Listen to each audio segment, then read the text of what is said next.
Wabadu. Pertama yang saya hormati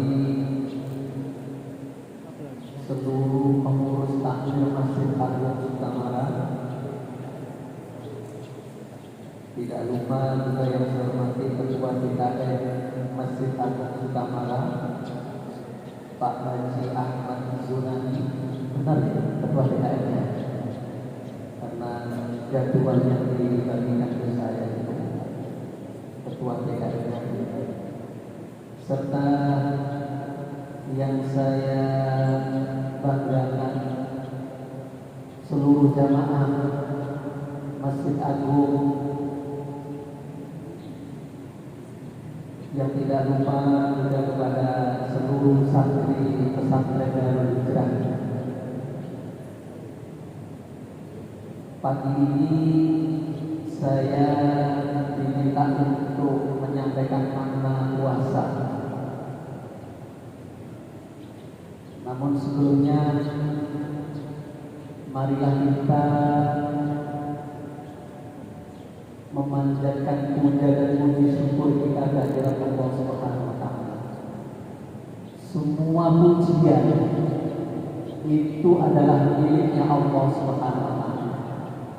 Pujian itu ada 4 macam. Yang pertama, qadim alal qadim. Maksudnya qadim alal qadim itu adalah Allah memuji Allah sendiri. Contohnya di Al-Quran itu innani anallahu la ilaha illa ana fa'budni wa aqimis sholata li dzikri.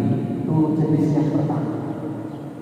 Jenis yang kedua adalah qadim alal qudus, yakni Allah memuji kepada hambanya, yakni Allah memuji kepada baginda Rasulullah Muhammad sallallahu alaihi wasallam.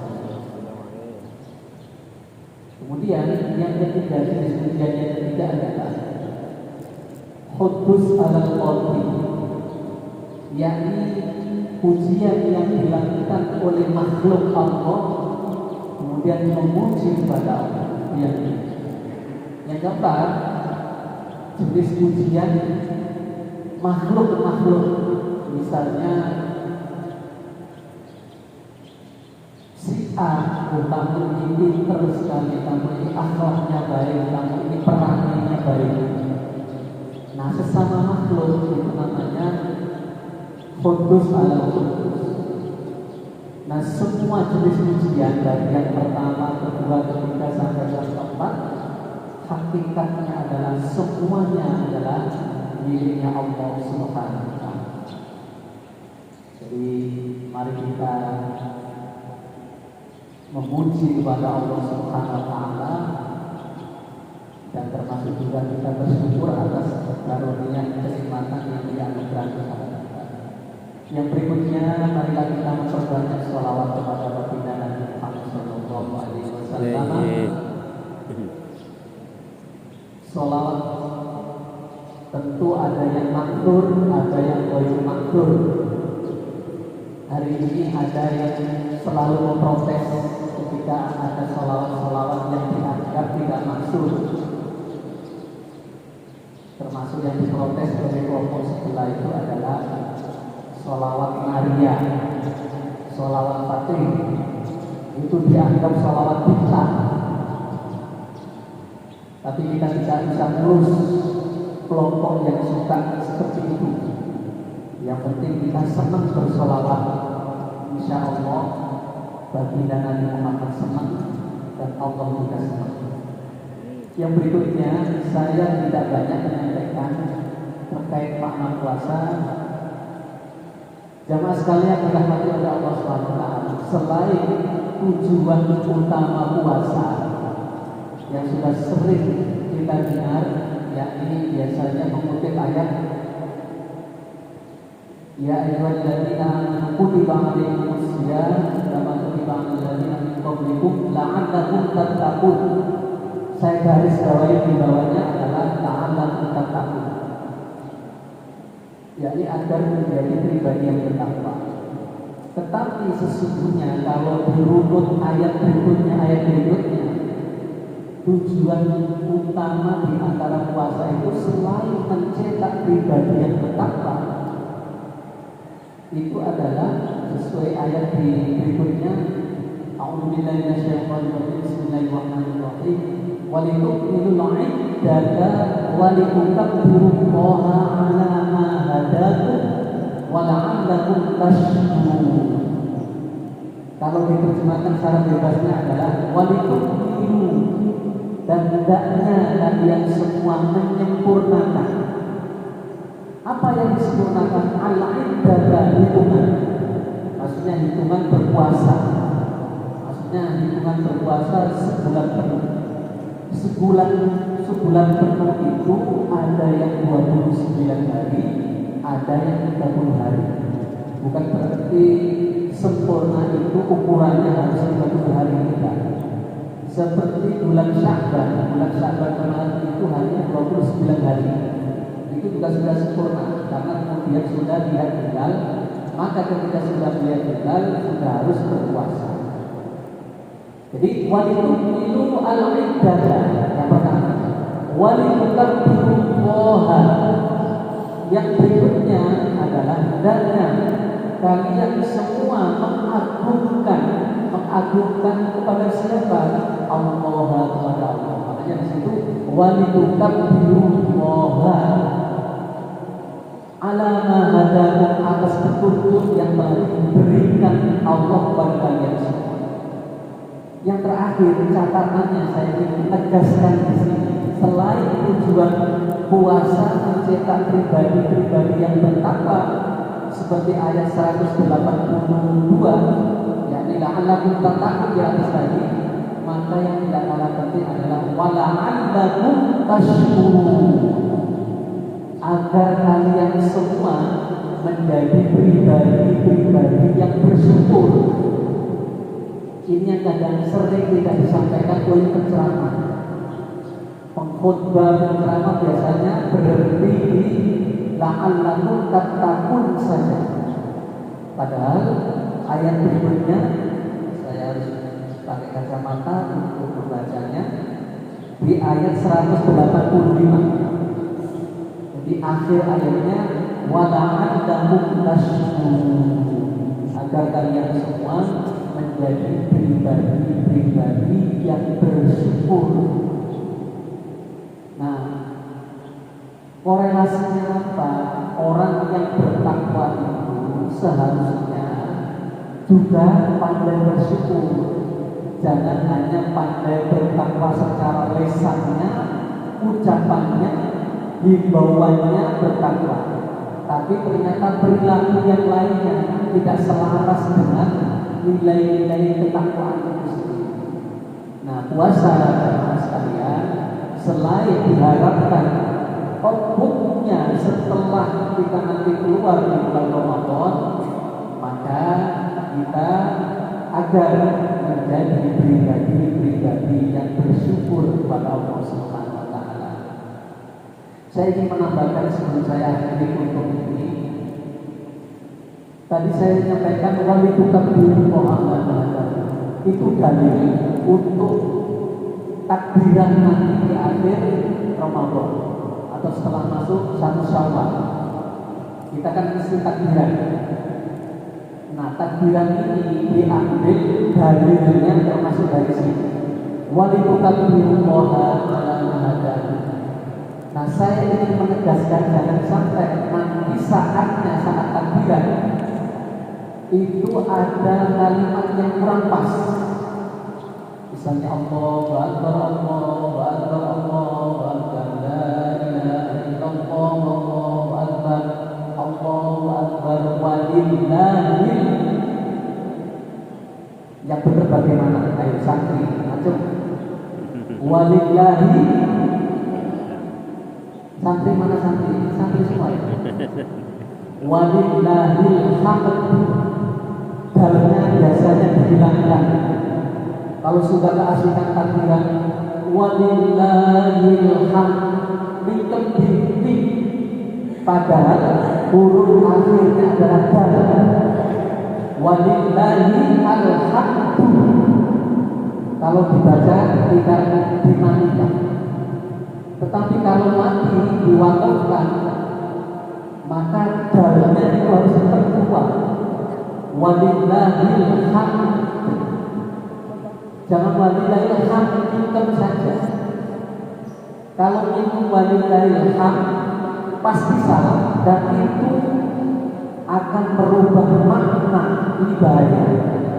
Karena sesungguhnya walillahi, dan miliknya Allah, untuk Allah. Apa yang untuk Allah? Alhamdu, pujian. Yang tadi di awal saya jelaskan, macam pujian itu ada 4 tadi. Makanya penting, terutama adik-adik santri maupun masih menjadi santri, hal kecil-kecil begini diperhatikan. Jangan asal suaranya enak takbiran lalu merubah dari makna. Nah, saya ngajak kepada adik-adik santri ini diperhatikan.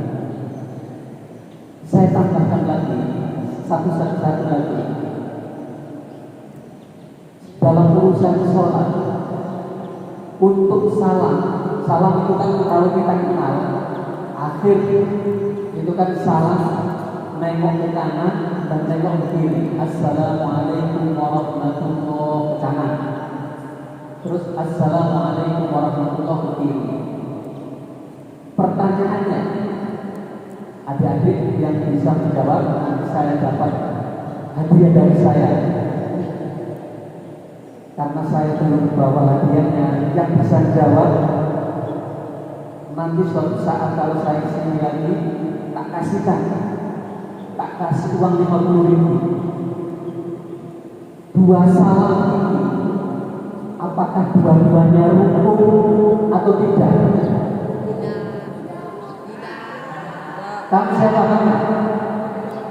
Siapa namanya? Ya, nanti dapat 50.000.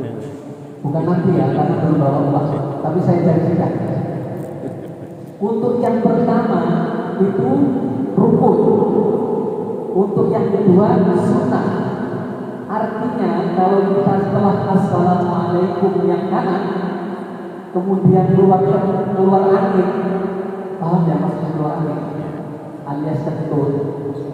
Itu kemudian kita udah nggak bisa salam yang kedua, sah salat kita.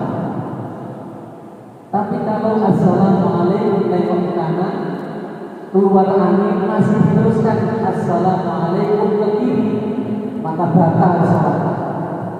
Meskipun salam yang kedua itu adalah sunnah. Artinya sunnah itu seandainya kita nggak salam ke kiri, salat kita sudah sah.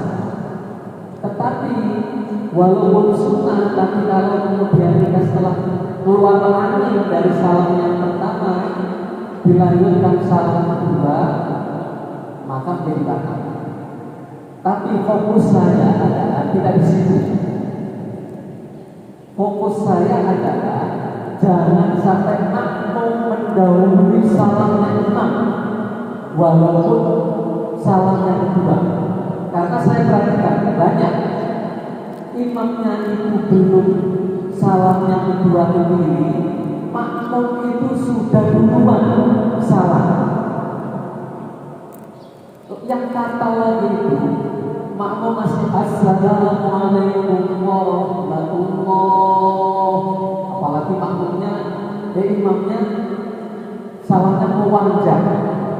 Nah, makmum sudah nggak tahan, akhirnya sudah duluan nengok, imamnya belum nengok.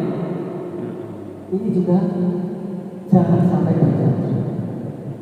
Nah, yang terjadi hal-hal begini, maka menjadi penting saat belajar ilmu tentang sholat ini diperhatikan. Jadi yang ngajari juga memperhatikan anak didiknya satu persatu. Karena ini nanti anak-anak kita nanti terjun ke masyarakat itu menjadi contoh. Ketika proses belajar tidak benar-benar diawasi, ya sudah lepas. Nah, jadi saya cuma menghimbau dan mengajak agar generasi-generasi penerus adik-adik kondisinya saat ini menjadi santri, pulang nanti ke masyarakat menjadi kuduah, menjadi contoh masyarakat umum, maka diupayakan sebaik mungkin, sestandar mungkin dengan keilmuan Islam terkait praktek ibadah. Jadi fokus saya di situ, karena saya sering menjumpai makmum itu menyalin imam, di antaranya praktek salah. Ada juga yang udah rukuknya, imam belum sampai rukuk, makmumnya sudah rukuk. Maka ini menjadi perhatian kita bersama. Jangan sampai ibadah kita, ibadah yang termasuk pokok itu adalah ibadah sholat. Sholat ini ibadah yang tidak bisa digantikan oleh siapapun dan kondisi apapun. Makanya tidak bisa sambil berdiri, sambil duduk, tidak bisa sambil duduk, sambil tiduran, tidak bisa sambil tidur miring, sambil terlentang. Selama nyawa masih di badan, roh masih di badan, maka selama itu pula kewajiban sholat tetap melekat. Kalau sudah tidak bisa sholat sendiri, meskipun dengan kedipan mata, maka akhirnya disolati. Ini istimewanya ibadah sholat. Perintah-perintah ibadah yang lainnya tidak seistimewa perintah ibadah sholat. Kanjeng Nabi Muhammad SAW dapat perintah sholat ini di tempat yang istimewa, yakni saat peristiwa Isra dan Mi'rajnya Nabi Muhammad SAW. Saya kira itu saja yang bisa disampaikan. Mohon maaf kepada Pak Pengurus Takmir Masjid bila mana saya dalam kultur tidak sesuai dengan ekspektasi harapan dari pengurus, karena bisa kita menyampaikan makna puasa tapi justru kemana-mana bahasanya. Tapi saya kira itu penting menjadi perhatian adik-adik, menjadi perhatian kita kaum muslimin muslimat.